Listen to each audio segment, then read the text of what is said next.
In the small town of Everett, Michigan, Jerry wakes up before dawn to go to work like he has been doing for the last 42 years. He's incredibly good at mental math and seeing patterns, and he's been the best line manager at the Corn Flakes factory the company has ever had.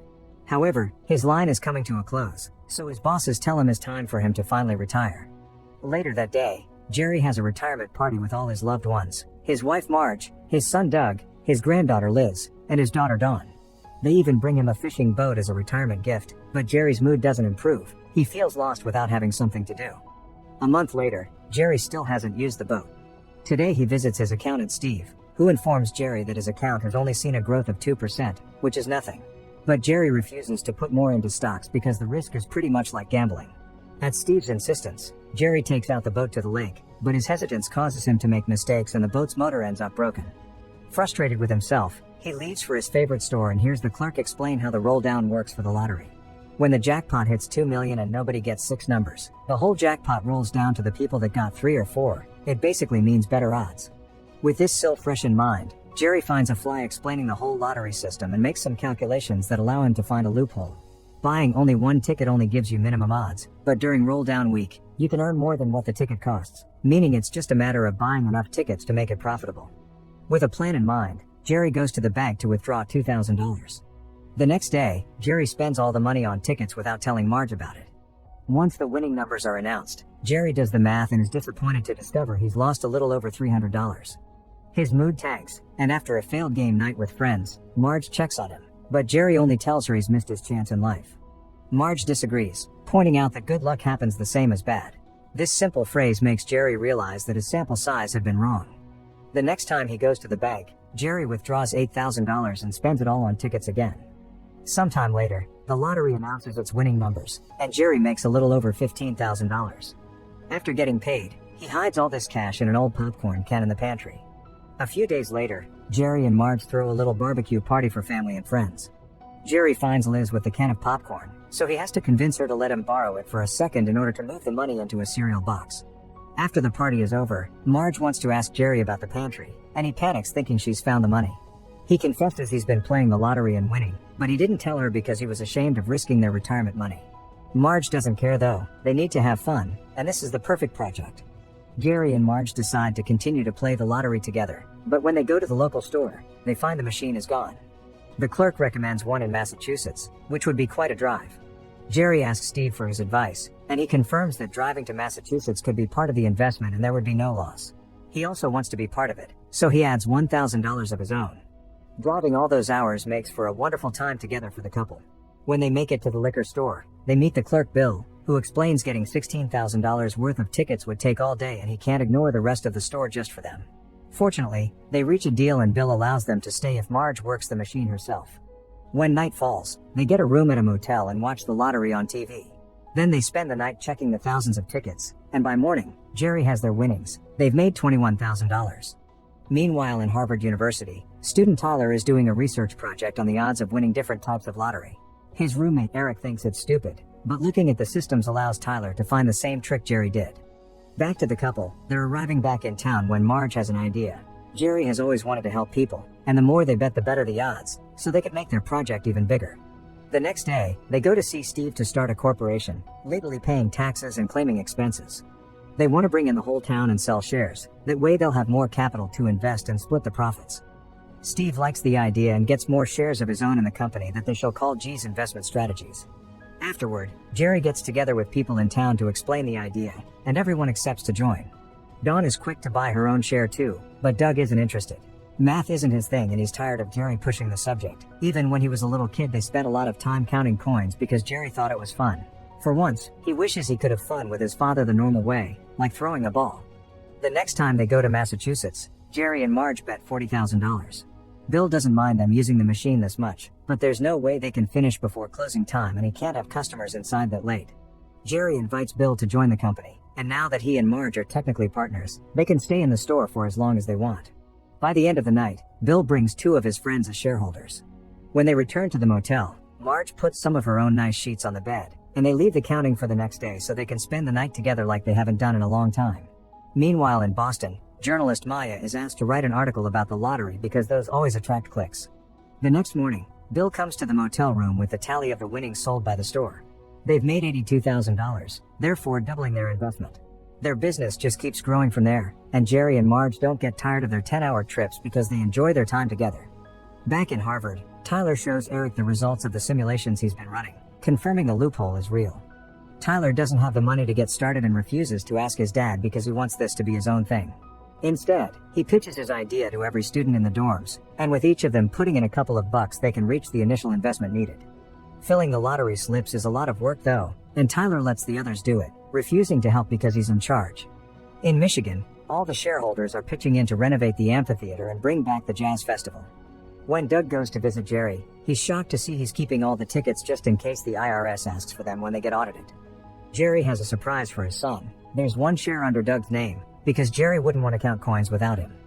In the evening, the townspeople get together in the local bookstore, which got renovated thanks to the lottery winnings as it happened to the hotel and the mailman's truck. Jerry shares with everyone how well they're doing, informing them that a big part of the money will go to more betting. Afterward, they all leave to celebrate at the diner. Jerry and Marge tell Steve they want to bet $600,000. The only problem is how long it would take to get that many tickets from the machine. Steve thinks they should stick to their normal bets, but they refuse. They need to get as much money as possible before someone at the lottery company discovers their trick. Bill tries to get a second machine for his store, but rules say only one per shop is allowed, so they bring another store owner as a shareholder and install a machine in his diner. In Boston, Maya is looking at the public list of winners. She notices Jerry wins big every 3 weeks and drives 10 hours just to play the lottery in a different state, yet he has no criminal record. This smells like a big story, so her boss gives her the green light to look into it. Back in Harvard, Tyler informs all the students that they've made $50,000. Everyone is happy but only for a short moment, because soon they need to start filling double the slips to make it in time. Eric notices the payout should have been bigger, so he hacks the state lottery system to check the sales at every store, discovering there's another group doing the same thing. Later that night, Jerry surprises Marge at Bill's store, asking her to take a break to celebrate their 46th anniversary. They toast with champagne and dance to slow songs on the radio, only to be interrupted by Tyler and Eric, who laugh when they see their two old people. Eric doesn't want their groups to hurt each other's winnings, so he asks Jerry to bring his group into Eric's and let him do all the betting. But Jerry turns him down, explaining he doesn't want to sit down and relax. He actually enjoys having a project and sharing it with his wife. Before leaving, Tyler tries to insult him by saying a farmer's math can't beat a Harvard student that works with binomial distribution. Jerry already knows this system and points out his flaws before explaining Tyler is only gaining $32 for every 100,000 he wins. Eric can't believe what he's hearing, and Tyler drags him away in shame. Maya goes to the lottery headquarters to try to get an interview with one of the executives. However, the man's aware of this guy that keeps winning and doesn't see the big deal because sometimes people get lucky, so Maya doesn't get anything juicy to publish. One morning, Jerry's approached by Tyler again. Unaware that the clerk can hear him, Tyler makes a threat. Jerry must give up the game or they will hack into all his personal accounts and identity to bring him down. In the evening, during the new library meeting, he tells the townspeople they can't play anymore, although he blames a new variable that he doesn't expand on. The store clerk tells Doug what really happened, so Doug talks to his dad to remind him this isn't about math, it's about being human. Jerry spent too many years in the factory being pushed around, but now, his talents are being respected by the townspeople that he brought together. When the roll-down weekend comes, Tyler gets all the students ready to bet. Jerry still wants to do the right thing, but Marge scolds him, reminding him this is the time to be fun and crazy. This convinces him to get back in the game, and the couple drives to Massachusetts to reunite with Bill and his machine. At Harvard, Eric and Tyler notice Jerry called their bluff and is still active, so Tyler comes up with a plan. They need to create a roll-down when nobody expects it, that way they can take it all. Using their hacking skills, they can learn when the jackpot hits 1 million and they can bet that same amount in one day. To get this money, Tyler makes a deal with his father's rich friends. The plan works and the students force the roll down. Bill finds Jerry and Marge to tell them the news, and Jerry easily guesses the student group did it with their hacking. Furious, Jerry drives all the way to Harvard to talk to them. When he gets there, he's already calmed down and instead of fighting, he gives them a heartfelt speech. Tyler may be winning big time, but he's also using the other students as employees.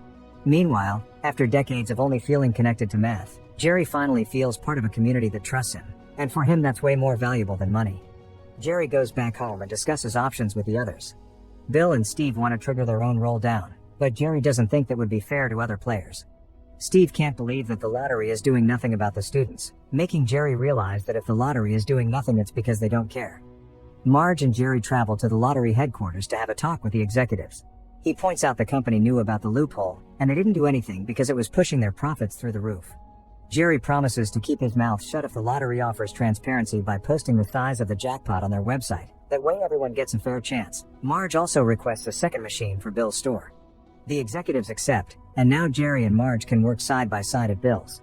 Tyler discovers the change on the website and gets ready to start a war on Jerry, but during the next group meeting, only Eric is there. Nobody wants to do this anymore because it makes them feel like bastards, so Tyler decides to work alone. Maya is still looking at the public winner records and discovers Tyler wins every 3 weeks as well. Weeks pass, and Jerry surprises Doug with a football to finally play with him like he should have done during his childhood. Maya interrupts their little get-together to ask for an interview, and Jerry gladly tells her everything. The story of how Jerry helped the entire town is inspiring but not clickbaity enough, and her boss demands something juicier. The next time they go to Bill's, Jerry and Marge discover the lottery suspended their license and took away the machines. This was caused by Maya's article, which used Tyler's hacking as the star of the story to make it look like fraud. Tyler's dad also sees the article and takes his son out of Harvard as punishment. The next day, Steve comes by to drag the couple into their last shareholder meeting. Instead of the library though, they go to Jazz Fest, which has finally been paid for. It turns out they didn't miss the last roll down. Doug, Bill, and the townspeople travel all around the state, each of them using a machine at a different store to make it in time. Jerry declares them to be a big family and stays to have a dance with his wife to celebrate. The betting group gets dissolved after the game phases out. Jerry and Marge use most of their winnings to start a construction loan business in town, and like most of their neighbors, they put their children and grandchildren through school. By the end, the group has made a total of $27 million, shocking his old factory bosses when they hear about it. Make sure to subscribe and turn on notifications so you can watch more videos like this. Thanks for watching.